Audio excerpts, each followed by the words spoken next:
Welcome, everyone, to the League of Extraordinary Gentlemen podcast, episode 2. We are recording this on Wednesday, September 23rd, and my guest this week is the owner of the Jews Rule the World, Josh Magolnik. Welcome, Josh, featuring a wonderful and well-deserved sad face. How you doing, Josh? Oh, it has been a tough week in the fantasy world for anybody who knows my team. So Josh is the manager of Jews Rule the World. He had the 3rd and 4th overall picks in the 2020 draft, who happened to be Saquon Barkley and Michael Thomas. We're going to address that later, but if you're wondering why he's got the sad face, that is exactly why.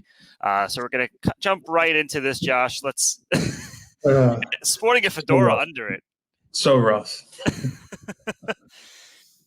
But he is sporting a fedora, so we went from sad face to style. Gotta try.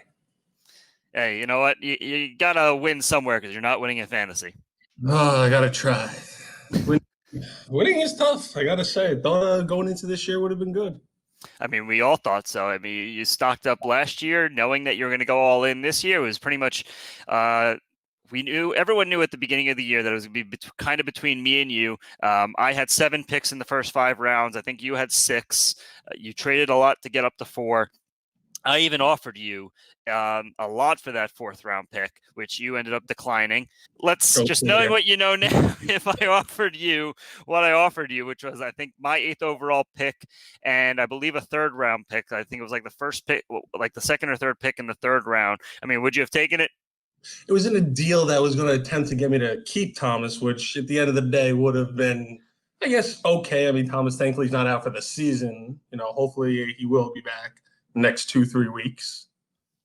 All right, so let's jump into our Week 2 recap. We're going to start with our first matchup, which was Bend It Like Beckham defeated Milk and Cookies. The final score of that one was 163.58 to 133.7. Bend It Like Beckham with the win goes to 1-1. Milk and Cookies with the loss moves down to 1-1. Just a couple of things to talk about on this matchup is there enough consistency on Bend It Like Beckham for him to be a playoff team? Looking at his roster, he's got some good talent, but he's got Kamara in the flex, only in the flex this week because of the Sunday night game again. But overall, looking at his wide receivers, they did not score a lot. They really struggled and were the lowest scoring team in week 1. So, but looking at their wide receivers, they have Odell Beckham and Mike Evans. Odell Beckham was the keeper. Mike Evans, with Chris Godwin out for the time being, is going to be a really solid wide receiver 1. But is there enough consistency there? I think it's definitely his wide receivers are definitely good. I mean, as much as, OBJ's inconsistency, he's still a great wide receiver, still on a good team. I mean, he's good with Mike Evans, of course. I mean, also when you got, those with this league, with the keepers especially, they definitely play a big part about that. And even having Kamara in the flex is just an option. I find that just as, good enough. I mean, he got lucky with a pickup this week and getting Mike Davis, unfortunately, with CMC going down. And additionally, let's look at Milk and Cookies now. And you think he's relying too much on the boomer bust wide receivers? We're talking about Robert Woods here, about DJ Chark, and David Johnson was a good keeper, but he's going to have good weeks. Evan Ingram is, as we all know, very injury prone, and then he started John Brown in the flex. DeAndre Hopkins is just amazing, so we're not going to worry about him. But my main questions are going to be DJ Chark and Robert Woods. Is that enough for him on a weekly basis? I think that's definitely good enough for him for now, given also with his running back situation. He's got a little tough with his tight end position, but definitely DJ Chark has been playing well. I mean, DeAndre Hopkins, right out of the gate from Arizona has just been outstanding. Kyle Murray, absolutely outstanding. And we're now going to move over to our next matchup, which was Rivers of Babylon moving to 2-0. That's myself. I beat Kanish and Kaiser moving to 0-2. Final score of that one was 157.76 to 140.62. So for my team, the number 1 receivers, guys that you really thought were going to obviously do well. It's the guys every year that you think are going to do well. It's Julio Jones, and it's Davante Adams. Davante Adams with that incredible Week 1 performance. Julio Jones, again, seems to be struggling to get into the end zone. do I have enough with my wide receivers? But You seem to have almost fell into the same situation I fell into, putting that. I mean, unfortunately, Julio Jones even just posted today about him with his hamstring injury. I don't even know if he's, he didn't even practice today. They don't even know if he's going to play on Sunday. Devontae Adams, he definitely had a great week one, and of course now he hurt himself. Hopefully, it's not that serious. I mean, he's definitely Green Bay's top receiver. Other than that, you'll fall down to Lazard and VS. I mean, you got with Keenan Allen there, you have at least a good wide receiver, and you definitely can't go wrong having Lamar Jackson. I mean, that always will keep you up there at least for the year. So, really, what it is my running backs were able to carry me. My tight end, Darren Waller, was a huge help. Obviously, as you know, I've lost now both running backs. I lost my RB2 in week one. I've lost my RB1 now. Raheem Mostert's probably not going to play again next week. And, I'm getting nervous now. Le'Veon Bell too. Yep, I'm getting very nervous. Unfortunately, right now you are injured, like a question. See what you can do. I mean, not as terrible, hopefully, but, I'm hoping that I did enough on my bench. No, it's always good to be 2-0 instead of 0-2. Oh, of course. I think I texted you earlier saying I'll take 500 over the next 4 weeks or so while McCaffrey's hurt. I'd kill for a win. That you would.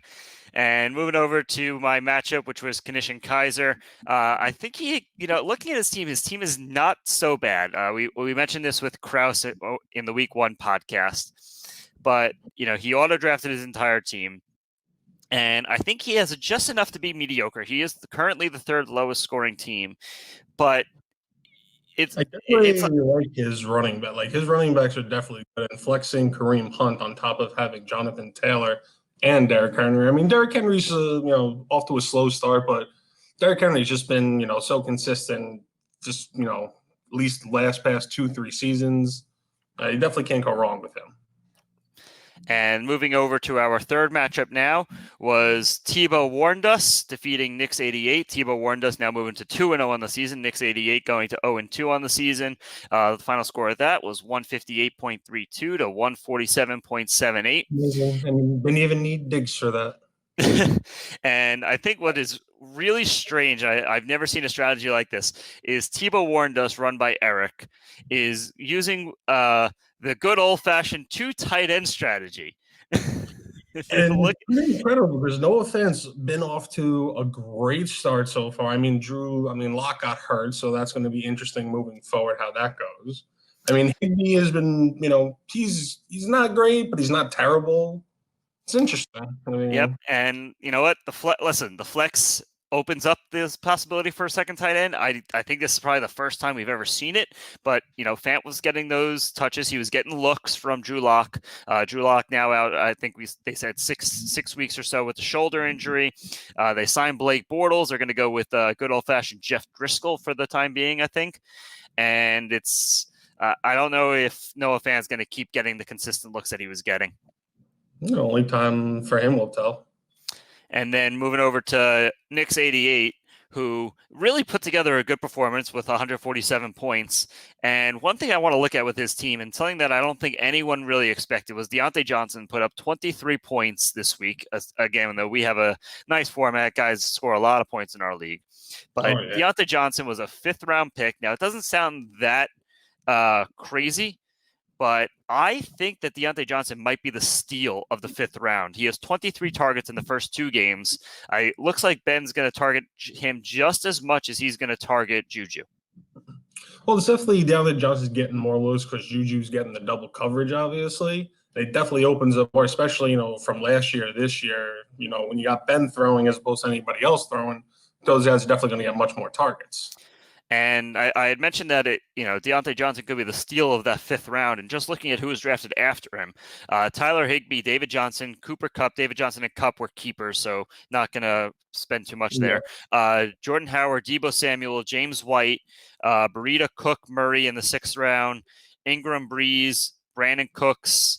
Deontay Johnson's probably obviously the best name of the group that I kind of just rattled off, but I think you can still consider Deontay Johnson a steal in the 5th round. It's definitely a good pick, but again, you're 0-2 in the hole, so hopefully he can maybe come out of it. You never know. Sucks put up 147 and lose. That's always the tough one. Yeah.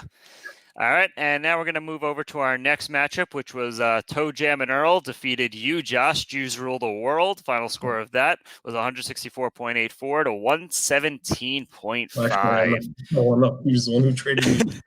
Toe Jam and Earl winning their first to go to 1-1. Jews rule the world, going to 0-2. And congratulations, Josh. You win Stinker of the Week. Boo! You stink! That's ridiculous. You I scored. got digs from him, and he had a crazy. I still somehow lost. Your 117.5 points was the lowest, so congratulations on your $10 fab bonus for scoring the lowest by about 3 points. And I want to look at Toe Jam and Earl real quick. He has really solid players, but two guys I kind of want to focus on. Kyler Murray was a keeper in the 9th round, and Calvin Ridley was a keeper here in the 6th round.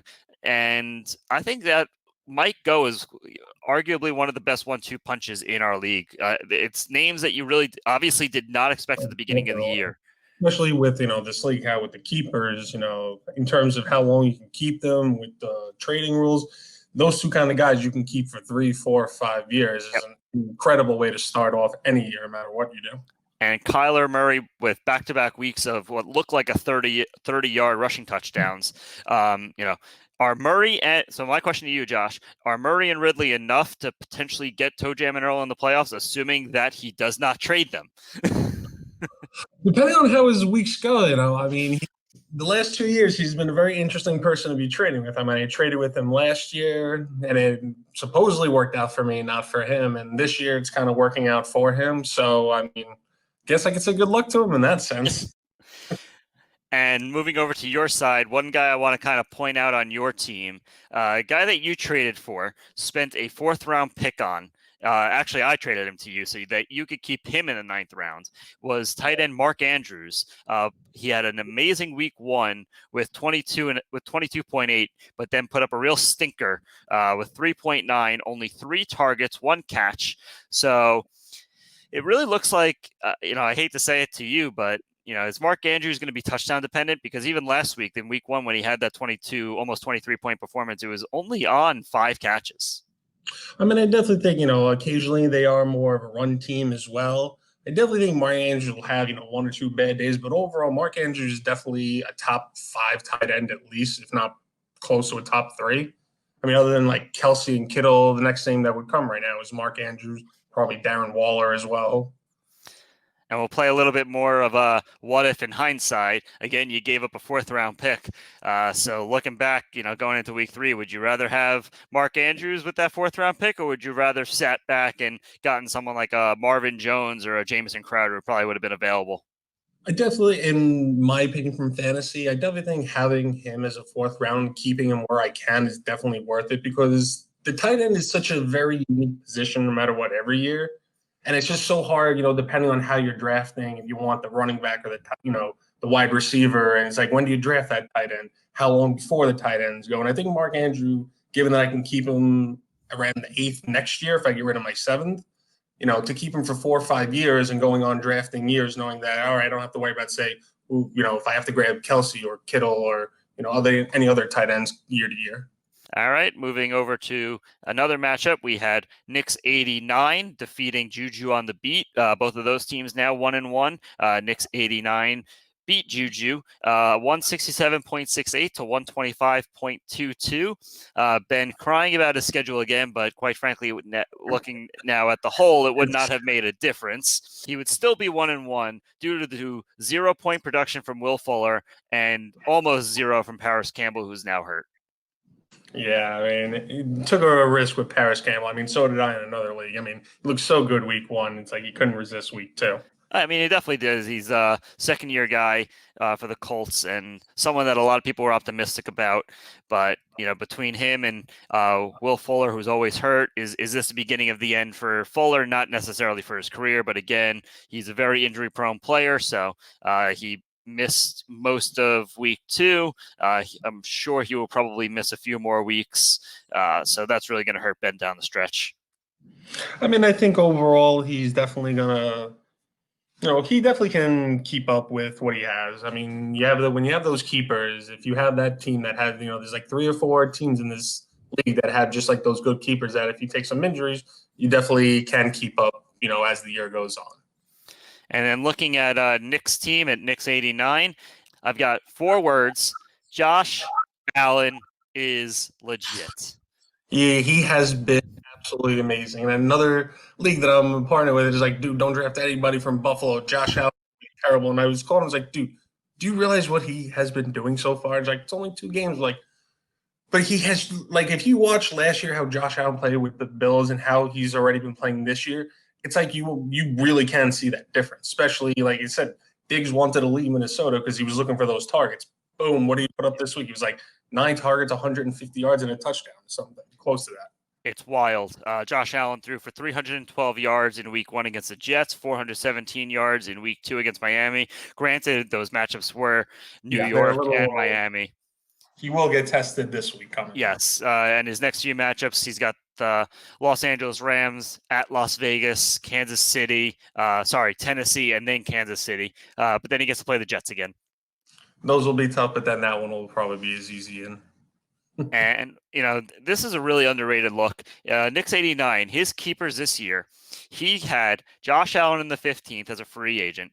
He had Cooper Kupp in the 5th round, who ended up actually getting traded over from Kanish Kaiser. And then Terry McLaurin, who he was able to keep in the 14th round. So looking at these guys, I have to say that amazing. That he probably has the top best keepers with the round. I was just going to ask you if Nick's 89 in other leagues, I wish I could have got him, but I love Terry McLaurin going into this year. Absolutely. And a lot of people had questions about Terry McLaurin going into the year because whether or not Dwayne Haskins could actually get him the ball. And, you just need to be able to throw it in his direction. And they don't really have anybody else. He has 17 targets in the first 2 weeks. Definitely not. I mean, moving him on, especially if there's not much in the run game with them. Not much more Washington can do. I mean, those are just, like I said, great keepers with such great value moving on for years to come.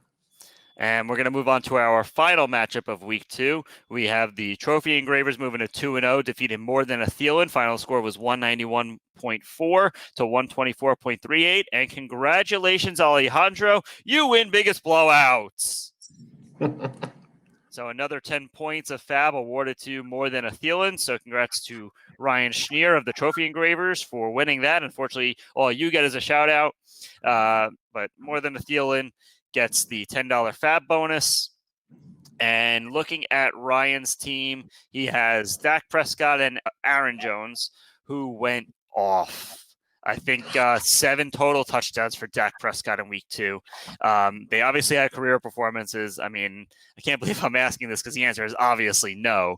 But, the pace that they're on, I don't want to say will they keep it up because obviously Dak Prescott scoring 7 total touchdowns. He's not going to be able to keep it up. But if you look at Aaron Jones, this is kind of on line of what he did last year. Oh, Aaron Jones has been just absolutely phenomenal in Green Bay since everybody at least drafted him, got him off free agency, roughly, I think it was 2 seasons ago. He just took off when, forgot who got injured. It was Ty Montgomery at that time. Yeah, once he got injured and Jones just took over, it just has been nonstop since. I remember it was consistency, small, and then he just gives you those burst crazy games. I think it was 2 years ago when there was the RBC in Green Bay, and it was pretty much it was Aaron Jones, it was Ty Montgomery, and it was Jamal Williams, and nobody knew who was going to start, and Aaron Jones has emerged. He has, and especially where he gets to keep, that's what I'm saying. Again, with this league and getting to keep him where he is, it's just incredible to start every year for a few years with these guys. And then looking at more than a Thielen, he's fallen victim again to kind of the same thing that I fell victim to. Thankfully, I came away with the win, but he's got some guys who you really expected to do well. He's got Adam Thielen, hence his name. That's his wide receiver 1. Adam Thielen, he's been able to keep for a long time. He kept him again in the 9th round this year. Emmanuel Sanders, who we all expected to kind of increase the production with the loss of Michael Thomas. That clearly didn't happen. He didn't get his first catch until late in the 4th quarter. And then his flex positions were Darius Slayton and Michael Gallup, all guys that you really expect to do well. I mean, it's very interesting how he has both Dallas receivers other than Amari Cooper running with CeCe Lamb, who's been actually so far really good this year, Michael Gallup. But I mean, the biggest surprise when I look at his team is definitely Cam Newton. And he's also got a lot of good guys on his bench. Hollywood Brown, A.J. Brown. Granted, Brown was hurt, but he's got some talent on that team. So I don't think he's going to be a victim of the biggest blowout many more times this year. No, definitely not. And that's it for our Week 2 recap. We're going to go over to our Week 2 power rankings brought to you by Fantasy Pros, combined with the projected standings brought to you by Yahoo. They have not paid me for that, but I wish they would. So we'll go down. We'll go down the line here. Rivers of Babylon, myself, is the number 1 ranked team. Yahoo has me projected to finish 11-2 on the year. What's kind of interesting and why I put these is because the Fantasy Pro rankings versus the projected standings, there is a lot of kind of leeway and balance here, and you kind of see where these projections come from. And a lot of teams are ranked highly with bad records, and not really the same with the low teams that have good records. But you'll see as we go down that the number 2 ranked team would be Juju on the Beat. They're projected to finish 10-3. Then you have the number 3 team projected in Fantasy Pros as our number 3 team, but Yahoo projects them to finish 6-7, which is kind of interesting. Going to 4 would be Milf and Cookies. They are projected to finish 9-4. The 5th ranked team would be you, Josh. Jews Rule the World at 8-5. The 6th ranked. I hope I have playoff potential at least. Hey, six gets you in. I'll take it. And then we have Knicks 89 ranked 6th, projected to finish at 4-9. 7, Kanish Kaiser projected to finish at 7-6. Trophy Engravers 8th, projected to finish also at 7-6. And then the bottom feeders would be More Than a Thielen ranked 9, projected to finish 4-9. Tebow Warned Us ranked 10th, projected to finish 5-8. Toe Jam and Earl ranked 11. Projected to finish 3-10. So Yahoo and Fantasy Pros both expecting him to make those boneheaded trades. And then last but not least is Knicks 88, who had no picks until the, I believe, 4th or 5th round, projected to finish 4-9. What do you think about those rankings, Josh? I mean, it's very interesting so far, especially after the first 2 weeks. I mean, it seemed like every week, especially the first 2. I mean, I can't account for, say, Thomas going down. Obviously, you can't account for, say, Barkley going down. But it's like, I thought, things may have been going ahead for certain people and maybe things going back for certain people. But who knows? Finishing 8-5 would be great, given the fact that I came out of the gate 0-2. And then losing your 3rd and 4th overall picks. Especially after I waited a year and a half to get that. In 7 days of time, it just came all crashing down. Moving into our league storylines, as we've mentioned many times already today, injuries. We'll start with you, again, losing Michael Thomas and Saquon Barkley, your 3rd and 4th overall picks. Actually, 3rd and 4th overall for the entire league. I hit the injury bug too. I lost Christian McCaffrey, who's probably out at least 3 weeks. He was put on IR today. Also lost Raheem Mostert, who's going to be a really underrated loss for me. And then Le'Veon Bell. And then Tebow Warned Us, lost Cortland Sutton. Thankfully, I have Jerry Jeudy. So that is good. Kind of happy for that one. The injuries are just killer. And it was a wild day on the waiver wire this morning. And this was incredible. So I was very happy that last week for something, all these past weeks, even before the season started, looking at Devontae Freeman and just ran, I was like, let me hold on to him this week. And how lucky at least I feel, given, my situation, at least to have that. Because even in other leagues, he was just flying, first waiver guy other than Mike Davis this week. I wanted to point that out. How the heck did you have the foresight to pick up Devonta Freeman on Saturday? You picked him up Playing- on Saturday before Barkley, and when he was rumored to be, I think, visiting the Jaguars. Yeah. And so you picked him up before you even had to make a waiver claim, because it probably would have cost you 50 fab. At least I was so surprised that Mike Davis went for 80. I actually put in a claim for 35. Yep. And I was like, holy crap. And I'm the one that lost CMC. And so, yeah, Bend It Like Beckham spent $80 Out of of 100. fab on Mike Davis. So that's 80%. Granted, he had a little more based on week 1. He was our biggest blowout and stinker of the week. So he got a $20 fab bonus. So, but still, $80. He has $28 left for the entire season. Yeah, I mean, granted, I know he has his team and he's good, so he's just, trying to take that quick gamble and get those extra few, 4 out of those 4 to 6 weeks. He gets maybe maybe 3 out of 3, or at least go 4 out of 2. Yep. Keep his record up. Yeah, and if Christian McCaffrey was out for the season, I could see spending 80. I spoke to him today. He was surprised that I didn't put in so much, but it's because he's only out 3 weeks. Yeah, I mean, it's just still week 2. I mean, granted, the season goes full haul for the whole year. You're talking so many weeks down the line. You never know when another, big injury, especially the way the year goes and the way they've been talking, without the preseasons, that injuries, honestly, it's like I almost want to play a game like, all right, who's next week 3? And it stinks because I did use my 16th round pick on Mike Davis and then dropped him because as typical, I do not draft a defensive picker. Last pick of the year, was that him? Yep, Mr. Irrelevant was Mike Davis, and he's far from irrelevant now. Oh, but I think you'll overcome. Here we're going to go into our week 3 matchup preview. The first matchup that we're going to go over is going to be your matchup, Jews Rule the World versus the Trophy Engravers. You are a 5-point favorite.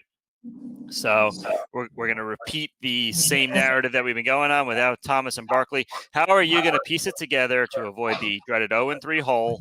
I don't have the percentages on me, but I know that they're low. 0-3 teams trying to make the playoffs. You declared at the very beginning of the year. I mean, I do at least feel comfortable with my wide receivers. And again, having Mark Andrews tight end, I feel comfortable. My running backs, hopefully I get by. It doesn't look as terrible. And hopefully if Thomas does, I don't think Thomas will be back this week. That's just, wishful thinking, of course. So, yep, this is hopefully not go 0-3. I mean, I'm going against a guy 2-0. Yep, Josh All-In McGolnick cannot go 0-3. And moving over to our next matchup will be Bend It Like Beckham versus Tebow Warned Us. Bend It Like Beckham is a 20-point favorite in this matchup. Tebow has a surprise 2-0 start. He's again our new league manager with lack of draft picks. Is he a rude awakening from his 2-0 start? Again, we mentioned it with Noah Fant and with Drew Lock, but he does not have that combo anymore. Is he going to be able to be successful with that dual tight end strategy without Drew Lock? Granted, he's not rostering Drew Lock. Drew Lock just hurt, and he's Noah Fant seems to be his favorite target. I think with his roster going up against Bend It Like Beckham, I mean, it just seems like it's going to be a blowout. I mean, sometimes crazy things happen, and obviously we can see injuries can happen, but he's definitely going to have, sitting staring at his TV and staring at his computer, like. Hey, we'll see if that $80 fab bid for Mike Davis pans out for him this week. We'll find out. And the final matchup that we're going to preview is going to be Kanish and Kaiser as a -7 versus Juju on the beat. Ben is projected to lose to a 7th-ranked team, and I'll ask you, granted, I don't know what his schedule would have been, but, would he be a favorite if his schedule stayed the same? It's so hard because it's like, how do you look at it like that? I mean, every year it's always, a different schedule, whose advantage. If you got a good team, beat the guy. If it's a good match versus a good match, it's, oh, well, I mean, yeah, people look at it as just, money is money. I just want to win. But no, man, you got to have some integrity for fantasy football. Of course. You know what? Everyone's had their schedule changed. Everyone's going through the same thing. Sure, some people are going to have harder schedules than not.